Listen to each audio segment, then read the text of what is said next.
여러분 안녕하십니까? 센 경제 현장 오늘의 주요 뉴스입니다. 삼성과 삼남매가 올해 삼성그룹 첫 공식 행사에 함께 모습을 드러냈습니다. 이 자리에서 이재용 부회장은 올해 더 큰 도전을 당부했습니다. 전자업체들이 무게가 1kg도 되지 않는 초경량 노트북을 잇따라 출시하고 있습니다. CJ그룹이 이재현 회장의 검찰 구속 이후 오너부재가 계속되면서 올해 신규 투자에도 차질이 불가피할 전망입니다. 중국의 지난해 경제 성장률이 24년 만에 최저치인 7.4%를 기록했습니다.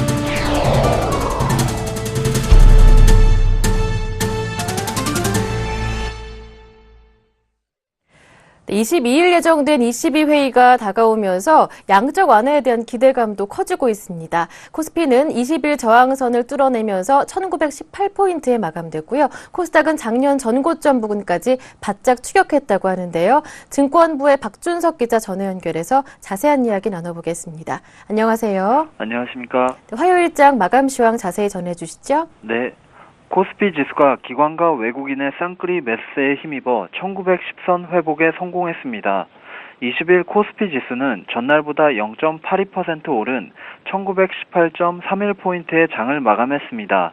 코스닥 지수 역시 0.75% 상승한 582.27포인트의 거래를 마쳤습니다.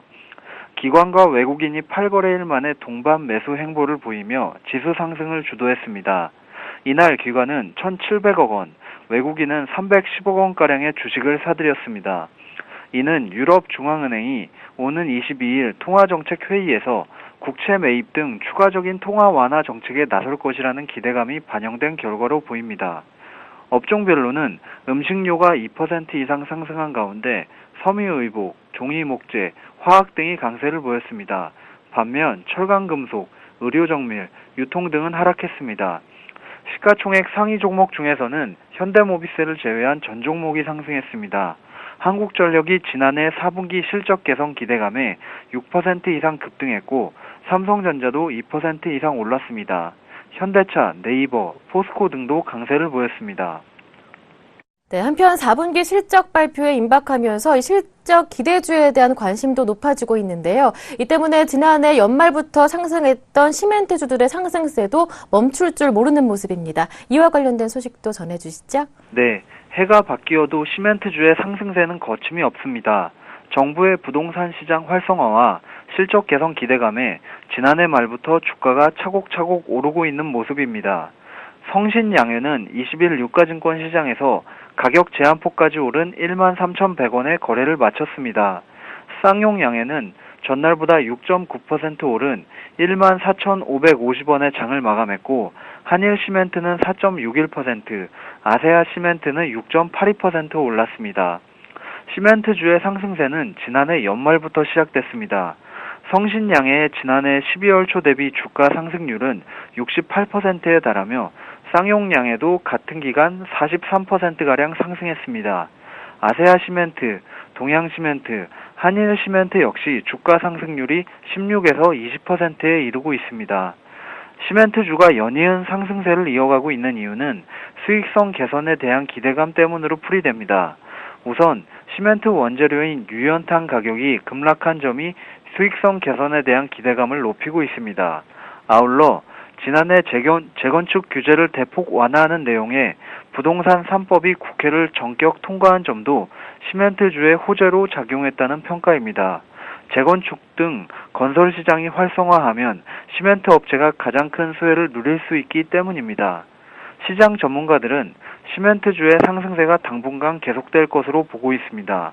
강승민 NH투자증권 연구원은 정부의 부동산 시장 활성화, 투자 활성화 정책에 따른 국내 건설 물량 증가에 대한 기대감이 시멘트주의 상승세를 이끌고 있다며 시멘트 업종 내 주가 등락률은 다소 차이가 있겠지만 적어도 상반기까지는 재건축 수요 등 건설 물량 확대에 대한 기대감이 주가에 계속 반영될 것으로 예상된다고 말했습니다.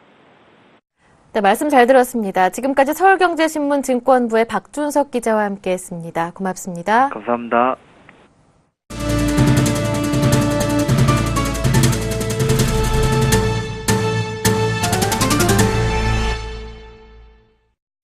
오늘의 주요 뉴스입니다. 삼성과 3세들이 올해 첫 공식 석상에서 자리를 함께했습니다. 이건희 회장의 와병 이후 3남매가 신임 임원 만찬에 함께 모습을 드러내는 건 처음인데요. 이 자리에서 이재용 부회장은 올해 열심히 도전하자고 임원들을 격려했습니다. 정창신 기자가 전합니다. 이재용 삼성전자 부회장이 이부진 호텔신라 사장과 이서연 제일모직 사장 등과 함께 올해 삼성그룹의 첫 공식 행사에 모습을 드러냈습니다. 삼성과 3남매가 모두 신임 임원 만찬에 참석하는 것은 이번이 처음입니다. 또 이건희 회장의 와병 이후 공식 석상에서 3남매가 함께 모습을 드러내는 것도 처음입니다. 이 부회장은 어제 오후 서울 장충동 신라호텔에서 2015년 삼성그룹 신임 임원 연수 만찬에 참석했습니다. 이날 만찬은 지난 15일부터 4박 5일간 경기도 용인의 삼성인력개발원에서 신임 임원들을 대상으로 진행한 합숙교육의 마지막 일정입니다.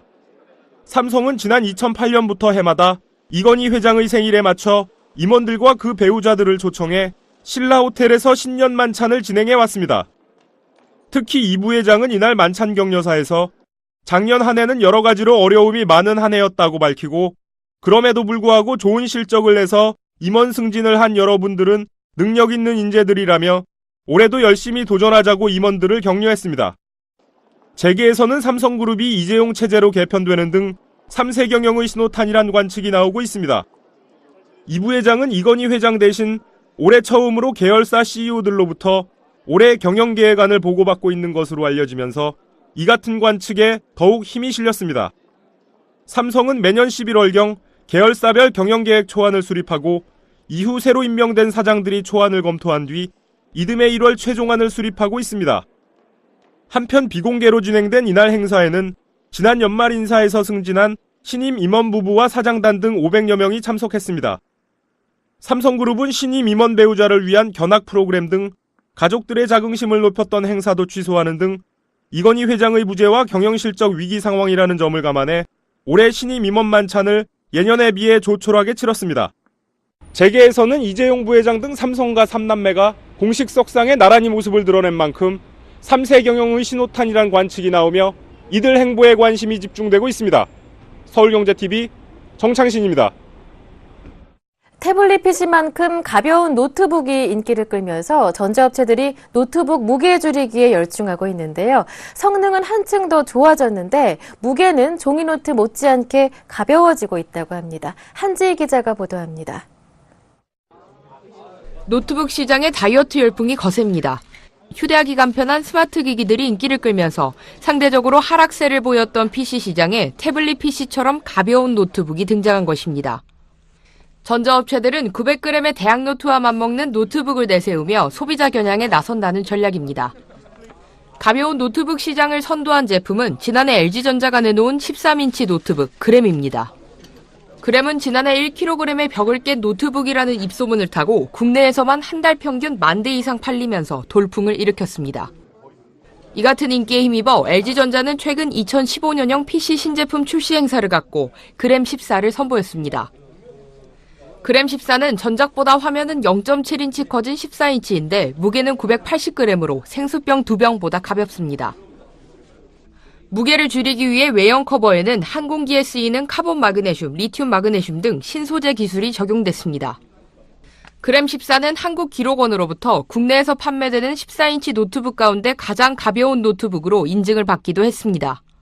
시장은 이 초슬림과 휴대성을 강조할 수 있는 제품군으로 재편되고 있습니다.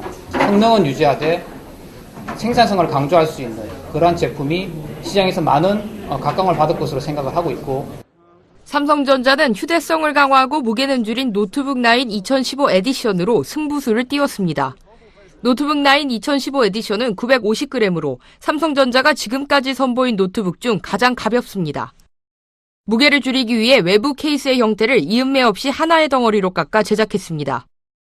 디스플레이 크기는 전작보다 1인치가량 줄었지만 13인치와 같은 16:10 화면 비율을 유지한 것이 특징입니다. 해외 업체들 역시 줄줄이 가벼운 노트북을 내놓고 있습니다. 가볍고 터치감도 좋은 소니의 바이오 프로 13은 상하판에 가벼우면서도 외부 충격에 강한 탄소 섬유를 적용해 내구성과 함께 약 1kg의 무게로 이동성을 동시에 추구했습니다. 중국 레노버의 라비제트 울트라 포터블은 화면 크기는 13인치인데 무게는 불과 780g으로 현재까지 가장 가벼운 노트북으로 불리고 있습니다. 고성능을 위해 덩치를 키우기보다는 무게를 줄이는 데 초점을 맞춘 PC 다이어트 열풍은 당분간 이어질 것으로 예상되면서 전자업체들 간의 신제품 경쟁은 더욱 치열해질 전망입니다. 서울경제TV 한지입니다. 지난 2013년 7월 이재현 회장의 검찰 구속 이후 오너 부재가 장기화되면서 CJ그룹의 경영 공백이 점차 뚜렷하게 드러나고 있습니다. 지난해 3년 만에 실제 투자 규모가 1조 원대로 추락한 데 이어 올해의 경우 아예 공식적으로 투자 고용 계획조차 내놓지 못하는 상황에 이르렀습니다. CJ그룹 고위 관계자는 해마다 1월 15일 전후로 1년 투자 고용 계획을 발표해왔지만 올해는 아직 내부적으로 확정된 내용조차 없어 발표 자체가 불가능할 것 같다며 최근 10여 년 동안 연초 투자 계획을 공개적으로 제시하지 않은 적이 없었는데 이례적인 해가 될 것이라고 말했습니다. 이처럼 투자를 비롯한 CJ그룹의 경영이 안개 속에 빠진 것은 최종 결정권자인 이재현 회장의 공석 때문입니다. 이 회장이 비자금 조성 등의 혐의로 검찰에 구속된 이후 CJ그룹은 주요 계열사의 전략기획 책임자로 구성된 전략기획협의체와 손경식 회장, 이미경 부회장 등이 참가하는 그룹 경영위원회 등을 설치해 경영 공백을 메워왔습니다. 하지만 대행체계가 3년째에 접어들면서 한계를 드러내는 분위기입니다. 더 심각한 점은 과감한 인수 합병 등 새로운 성장 동력 확보를 위한 미래지향적, 선제적 경영이 3년째 전혀 이루어지지 못하고 있다는 사실입니다. 중국의 지난해 경제 성장률이 1990년 이후 24년 만에 최저치인 7.4%를 기록했습니다. 이번 수치는 중국 정부가 목표 성장률로 제시했던 7.5%에 못 미쳐 1998년 이후 16년 만에 목표 달성에 실패한 셈이 됐습니다. 중국 국가통계국은 오늘 기자회견을 열어 2014년 중국의 국내 총생산이 63조 6,463억 위안으로 전년에 비해 7.4% 증가했다고 발표했습니다. 지난해 누적 수출액은 14조 3,912억 위안으로 2014년에 비해 4.9% 증가했으며 수입액은 12조 423억 위안으로 0.6% 줄었습니다. 이에 따라 총 교역액은 26조 4,335억 위안으로 2.3% 늘었고 무역 흑자는 2조 3,489억 위안을 기록했습니다. 산업별로는 1차 산업은 4.1% 성장했고 2차 산업은 7.3%, 3차 산업은 8.1% 각각 성장해 2차, 3차 산업이 성장률을 견인했습니다. 지난해 중국의 소비자 물가지수는 전년도에 비해 2% 상승의 안정을 유지했으나 식품 가격 상승률은 3.1%로 상대적으로 높았습니다. 지난해 말 기준으로 중국 대륙의 인구는 13억 6,782만 명으로 전년 같은 기간보다 710만 명 늘었고 전국의 취업 인구도 전년 말보다 276만 명 늘어난 7억 7천여만 명으로 집계됐습니다. 재건축 연한이 40년에서 30년으로 10년 단축되고 재건축 안전진단 시 층간소음 등 주거 환경을 중심으로 평가하는 틀이 마련됩니다. 국토교통부는 이 같은 내용을 담은 도시 및 주거 환경 정비법 시행령 개정안이 국무회의를 통과했다고 밝혔습니다. 이 개정안은 지난해 정부가 발표한 9.1 부동산 대책의 후속 조치입니다. 개정안에 따르면 지방자치단체에 따라 준공 후 20년에서 40년으로 돼 있는 재건축 연한의 상한이 30년으로 단축됩니다. 이에 따라 현재 재건축 연한을 40년으로 정한 서울과 경기, 부산, 인천, 광주, 대전 등에서 재건축 연한이 10년 짧아집니다. 이번 조치로 1980년대 후반에서 1990년대 초반에 준공된 아파트 단지의 재건축 사업이 속도를 내게 됐습니다. 국토부에 따르면 1987년에서 1990년에 건설된 공동주택은 전국적으로 73만 5천 가구로 이 가운데 서울 지역의 아파트는 총 18만 8천여 가구입니다. 부동산업계에서는 1986년에서 1988년 준공된 양천구 목동 신시가지 아파트들과 노원구 상계주공, 송파구 문정동 올림픽 회밀리, 방이동 올림픽 선수 기자촌 등 아파트의 재건축 사업 추진이 빨라질 것으로 보고 있습니다. 재건축 연한을 채웠을 때 실시하는 안전진단 기준도 주민 불편을 반영하는 방식이 도입됩니다. 주거환경 중심평가는 층간소음 등 사생활 침해, 냉난방 방식 등 에너지 효율 개선, 노약자 이동 편의성과 어린이 생활 환경 개선 등을 반영할 계획입니다. 얼마 전 웹툰을 원작으로 한 드라마 미생이 인기를 끌었는데요. 종합상사업계가 주 무대로 등장해 특히 취업 준비생들 사이에선 관심이 높다고 합니다. 그런데 요즘 종합상사업계의 실제 분위기는 드라마에 나온 것과는 조금 다르다고 하는데요. 자세한 소식 산업부의 유주희 기자 전화 연결해서 들어보겠습니다. 안녕하십니까? 안녕하십니까? 요즘 상사업계의 이른바 탈상사화가 한창이라고 하는데요. 그렇다면 먼저 과거의 상사업계 모습은 어땠는지부터 들어봐야겠어요. 예, 우리나라에서 종합상사가 생겨난 건 1975년인데요. 당시 정부가 수출을 장려하기 위해 종합무역상사 지정제도를 도입하면서 삼성, 쌍용, 대우 등이 잇따라 종합상사를 설립했습니다. 바늘부터 인공위성까지 판다는 말이 나올 정도로 다양한 품목의 교역을 도맡았고 1990년대에는 우리나라 전체 수출의 50%가량을 차지할 만큼 종합상사가 우리나라의 경제성장에 크게 기여했습니다. 지금의 상사의 모습은 단순히 원자재를 교역하는 수준에서 많이 변화가 됐는데요. 그렇다면 언제부터 왜 이렇게 변신을 시도하게 된 건가요? 1990년대 후반부터로 볼 수 있는데요. 이때부터 대기업들이 자체적인 해외 네트워크를 갖추고 직접 교역에 나서는 등 시장 환경이 달라지면서 상사도 교역뿐만 아니라 자체 사업을 발굴하기 시작했습니다. 석유나 석탄 등의 자원, 원자재 교역이 많았던 만큼 자연스럽게 자원 개발에 눈을 돌리게 됐고요. 현재는 전 세계 각지에서 광산이나 광구 개발, 운영에 참여하는 등 이미 상당한 성과가 나오고 있습니다. 네, 이런 변화를 겪으면서 아예 종합상사라는 이름 자체도 바뀔 기미를 보인다면서요? 예, 종합상사에 각종 지원을 제공하던 종합무역상사 지정제도는 이미 지난 2009년 폐지됐고요. 교역보다도 자원개발 등의 사업 비중이 높아지면서 대우인터내셔널은 종합상사가 아닌 종합사업회사로 자신의 업종을 재정의하고 있습니다. LG상사도 에너지자원기업이라는 슬로건을 내걸고 탈바꿈 중입니다. 렌터카나 호텔, 면세점, 패션 사업의 비중이 높은 SK네트워크스는 라이프스타일 마케팅 회사를 지향하고 있습니다. 비즈니스 모델이 예전과는 많이 달라졌지만 전 세계 네트워크를 바탕으로 다양한 사업을 진행한다는 점은 변하지 않을 것으로 보입니다.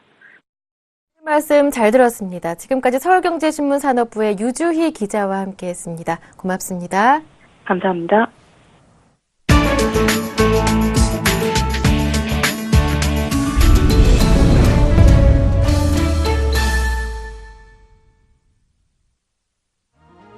국제노동기구 ILO는 세계 경제가 새로운 저성장의 시기에 들어감에 따라 앞으로 몇 년간 실업률이 계속 증가할 전망이며 결과적으로 소득 불균형과 이에 따른 사회적 소요가 발생할 것으로 우려된다고 밝혔습니다. ILO는 세계 고용과 사회 전망 트렌드 2015 보고서를 내놓고 전 세계적으로 현재 2억 100만 명의 실직 상태이지만 오는 2019년까지 2억 1,200만 명이 일자리를 잃게 될 것으로 전망했습니다. 이 보고서는 특히 지난해 전 세계 15세에서 24세 청년의 실업률이 약 13%였지만 앞으로 몇 년간 더 증가할 것으로 전망했습니다. 반면 나이가 든 인력들은 지난 2008년 금융위기 이후 상대적으로 일자리 사정이 좋아졌다고 분석했습니다. 또한 미국과 일본의 고용 사정이 조금 나아졌지만 대부분의 선진국, 특히 유럽에서는 일자리를 구하기가 매우 어려운 상황이라고 지적했습니다.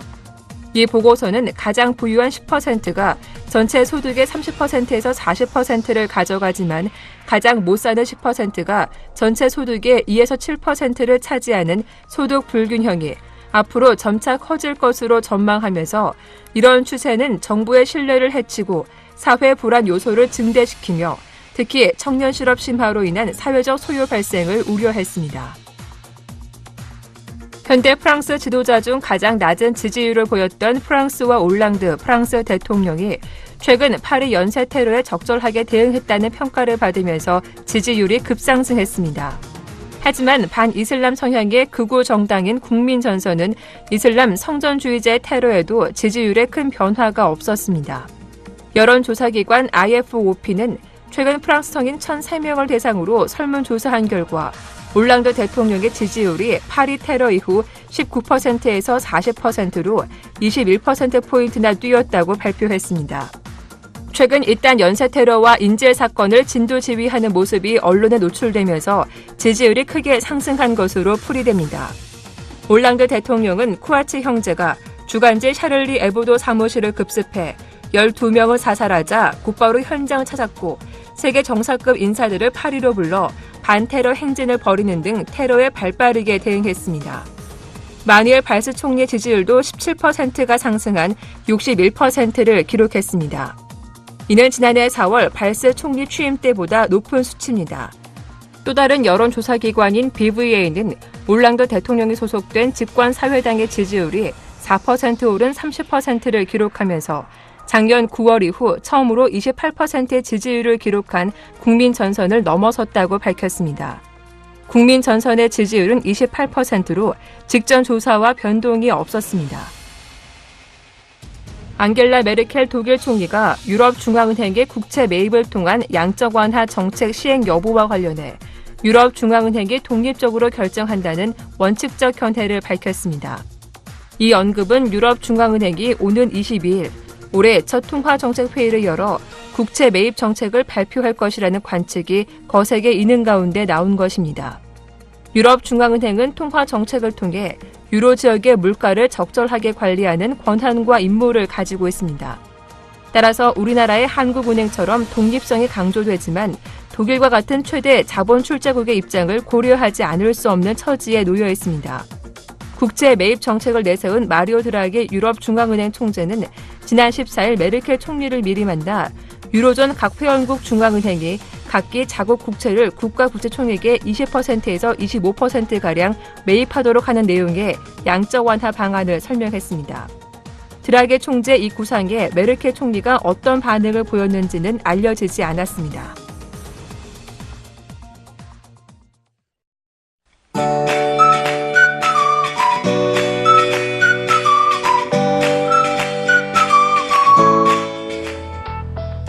안녕하세요. K웨더 라이프스타일 예보 최씨입니다.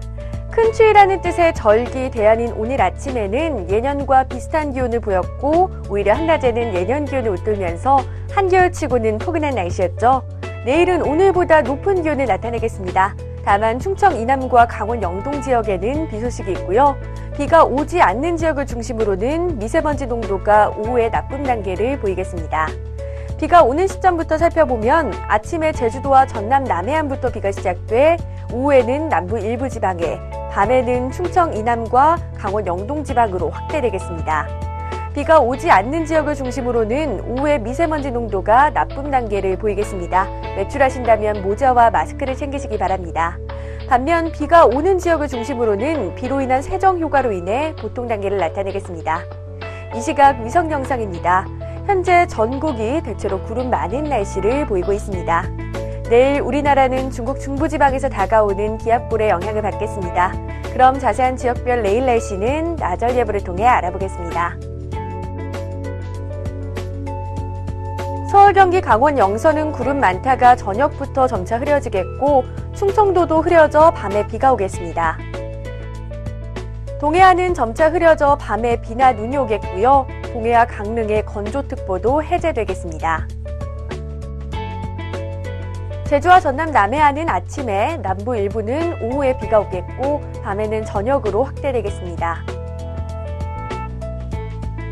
전해상이 흐려져 비가 오겠고 바다의 물결은 남해상에서 최고 2.5m로 다소 높게 일겠고 그 밖의 해상에서는 0.5에서 1.5m로 잔잔하게 일겠습니다. 모레 오전에 대부분 비가 그치고 나면 이번 주 비 소식 없습니다.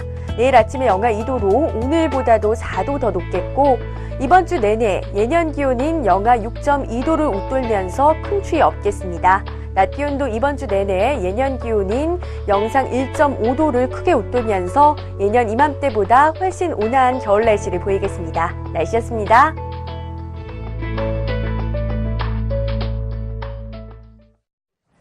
(1월 20일) 화요일 센 경제 현장 여기서 마칩니다. 시청해주셔서 고맙습니다.